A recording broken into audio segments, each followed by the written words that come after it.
আলহামদুলিল্লাহি রব্বিল আলামিন আসসালাতু ওয়াসসালামু আলা রাসূলিল কারীম ওয়া আলা আলিহি ওয়া সাহবিহি আজমাইন।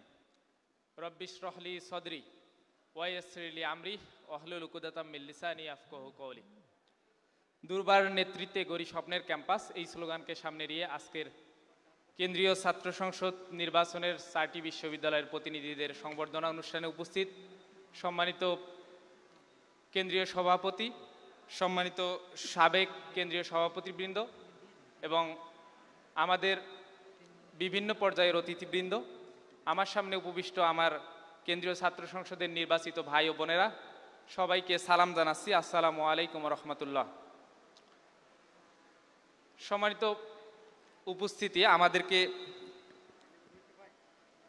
আমাদেরকে প্রশ্ন করা হয়েছিল যে আপনাদেরকে এত শিক্ষার্থীরা ছাত্র শিবির সমর্থিত প্যানেলকে এত ভোট দেওয়ার কারণ কি?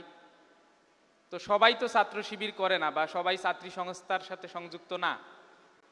তো শিক্ষার্থীরাই বলেছিল যে ছাত্র শিবিরকে আমরা গত 15-16 বছর ধরে যেভাবে আমাদের কাছে উপস্থাপন করা হয়েছিল, যেভাবে তাদের বিরুদ্ধে প্রোপাগান্ডা ছড়ানো হয়েছিল, যেভাবে বলা হয়েছিল তারা কতটা নৃশংস, এভাবে উপস্থাপন করা হয়েছিল, সেই ব্যাপারগুলো যে পুরোটা মিথ্যা ছিল আমরা এই জুলাই বিপ্লবের পরবর্তী 1 বছরে একেবারে নিশ্চিত হয়েছি।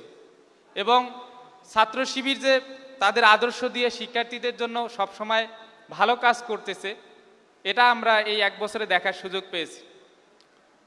আমাদেরকে 1982 সালের 11 মার্চ যখন নবীনবরণ অনুষ্ঠানে ছাত্র শিবিরের ভাইদেরকে শহীদ করা হয়েছিল, শহীদ সাব্বির, হামিদ, আইয়ুব, জব্বার সহ এই অসংখ্য ভাইদের শহীদের রক্তের বিনিময়ে এই বিজয় অর্জিত হয়েছে বলে আমরা মনে করি। এটা আমাদের নিজেদের অর্জন বলে মনে করি না।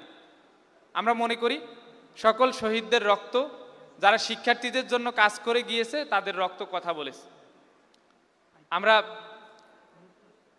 ছাত্র শিবির সমর্থিত প্যানেল সহ সবাই যখন নির্বাচনের বিজয়ী হলাম, তখন আমরা মনে করি যে আমাদেরকে 3টা এজেন্ডা নিয়ে কাজ করা দরকার, যেটা আল্লাহ তাআলা আমাদেরকে শিখিয়ে দিয়েছেন।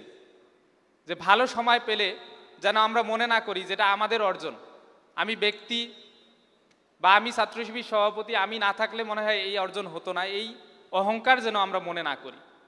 আমরা যেন মনে করি জুলাই বিপ্লবের শহীদ সহ আমাদের ছাত্র শিবিরের এ পর্যন্ত যারা শহীদ হয়েছে তাদের সবার রক্তের বিনিময়ে যেহেতু এই অর্জন হয়েছে, আমরা 3টা এজেন্ডা নিয়ে কাজ করব। আল্লাহ তাআলা শিখিয়ে দিয়েছেন, ফাসাব্বিহ বিহামদি রব্বিকা ওয়াস্তাগফির।